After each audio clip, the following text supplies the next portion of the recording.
institution are the research papers of Sir Isaac Newton. One of the most influential scientists of the 17th century, Newton introduced what became the basis of all modern physics: the three laws of motion.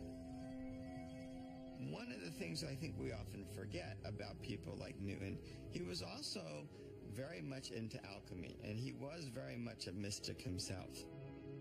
In mystical circles and in alchemy, 3 is considered a powerful number. So it was natural for people to try and write things in 3s and break it down into 3s and use that principle to communicate information. Alchemy was a hope of early magicians or chemists. The idea was that maybe if they could just figure out how to combine different materials together, they could wind up with something precious. There was a long-standing interest in it, and a lot of the sort of early scientific developments and even ideas of chemistry came from this practice. Included among Newton's writings on philosophy, astronomy, and mathematics is a cryptic translation of an ancient document that has fascinated alchemists for centuries. An emerald tablet. Carved on green crystal, the tablet is believed to be one of several that contained not only information on the practice of alchemy, but the secrets of the universe. But although it is referenced by Newton and written about in numerous other ancient texts, the existence of the so-called emerald tablets is largely thought to be a myth. The emerald tablet or tablets contained perhaps the most fundamental ancient wisdom, the ancient wisdom of transmutation, the secrets of longevity, the secrets of the cosmos. And there are many different legends about this tablet or tablets. Some people say that they were found in the Great Pyramid thousands of years ago. The so-called emerald tablets had the secrets of alchemy. And alchemy itself wasn't just about the transmutation of base matter into a pure state, into gold. But it was about the knowledge of the secrets of the universe, about how we ourselves could transform ourselves and become at one with the universe as a whole. The emerald tablets have a very interesting phrase.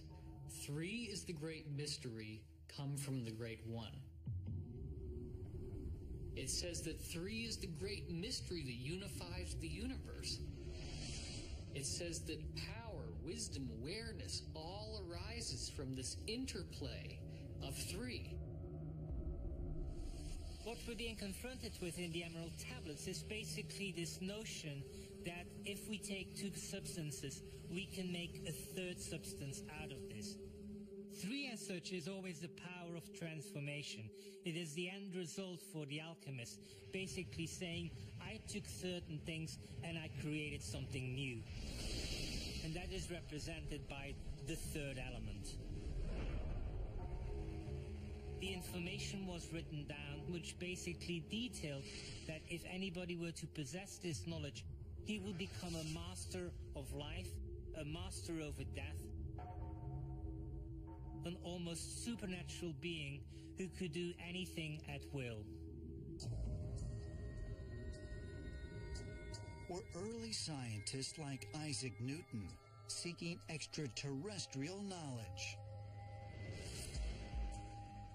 And was that knowledge based, in part, on a unique power inherent in the number 3? Perhaps answers can be found by taking a closer look at the man many believe to be the author of the Emerald Tablets, Hermes Trismegistus. Starting in the 4th century BC, a character develops called Hermes Trismegistus. His name just means Hermes thrice great. So Hermes Trismegistus is the Hellenistic Egyptian version of the Greek Hermes, and he's associated with the Egyptian god Thoth.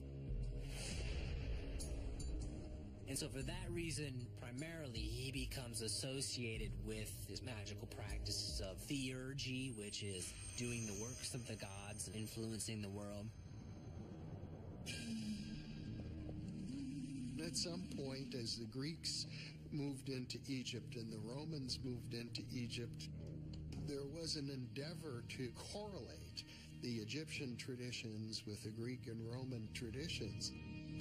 So you had this connection between Thoth and Hermes.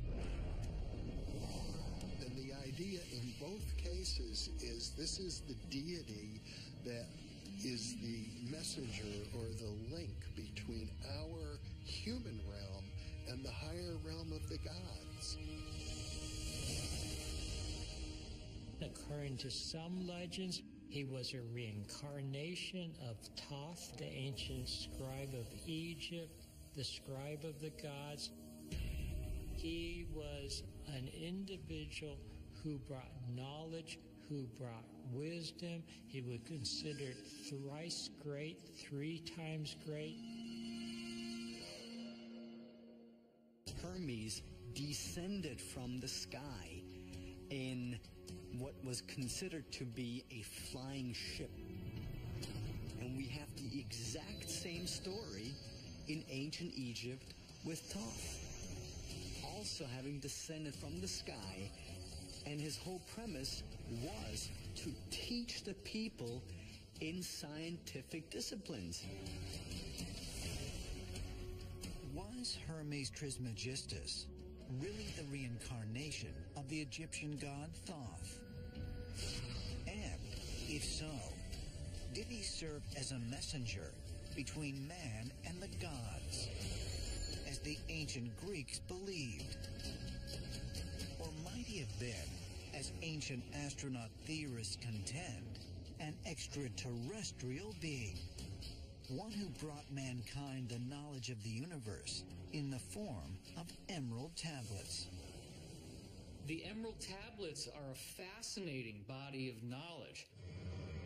It gives rise to the idea that many different systems, whether we're dealing with physics systems or systems of consciousness, systems of philosophy, systems of religion, will always be underlined by this prevalence of the number 3. So you have to ask yourself, is the Emerald Tablet some kind of extraterrestrial knowledge that's been handed down to us? So maybe the key to immortality is written in the Emerald Tablet in a code of 3s. Did extraterrestrial messengers really give mankind the secrets of the universe, as ancient astronaut theorists suggest? And is one of the keys to rediscovering that knowledge related to the number 3? Perhaps another clue can be found by examining a mysterious gland inside the human brain.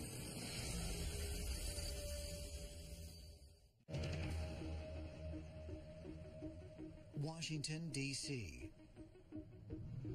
April 2013.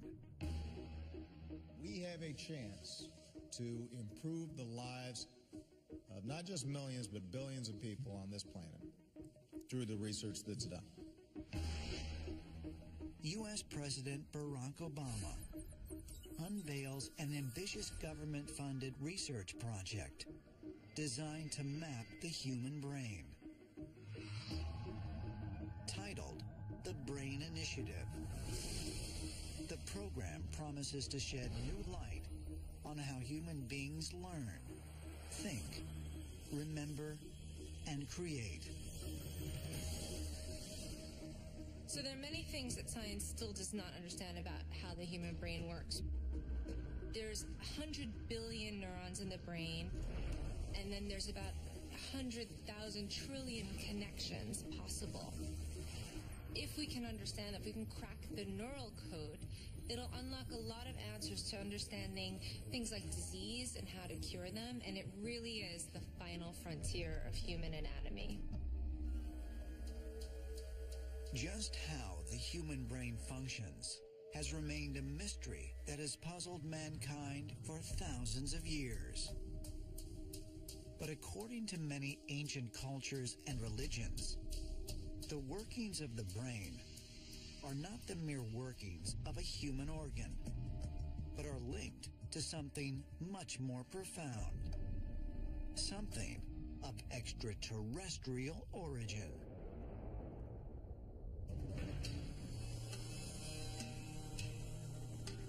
Lidder Valley, northern India. Here, on a snow-covered mountain in the heart of the Himalayas, lies the Amarnath Cave.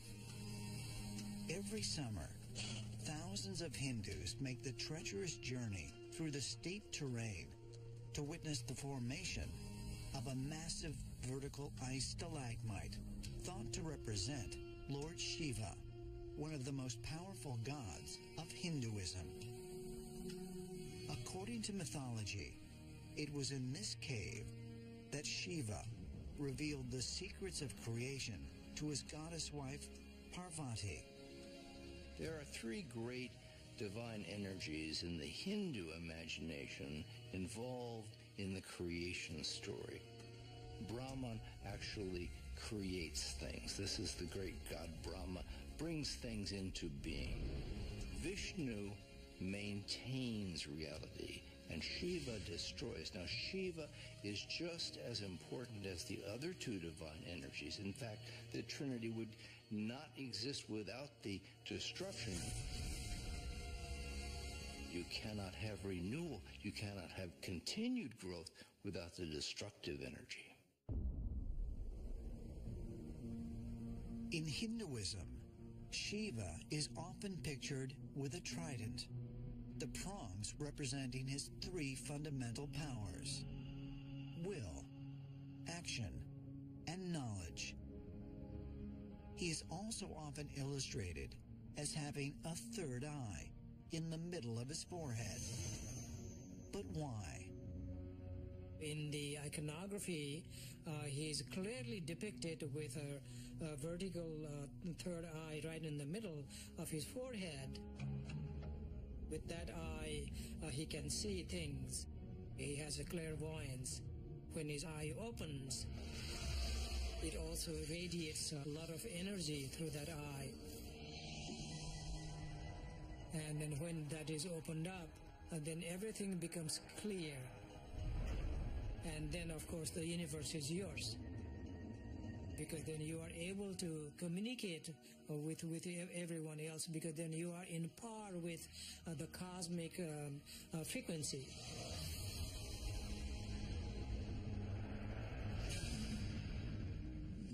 In the spiritual beliefs of many cultures, including ancient India, including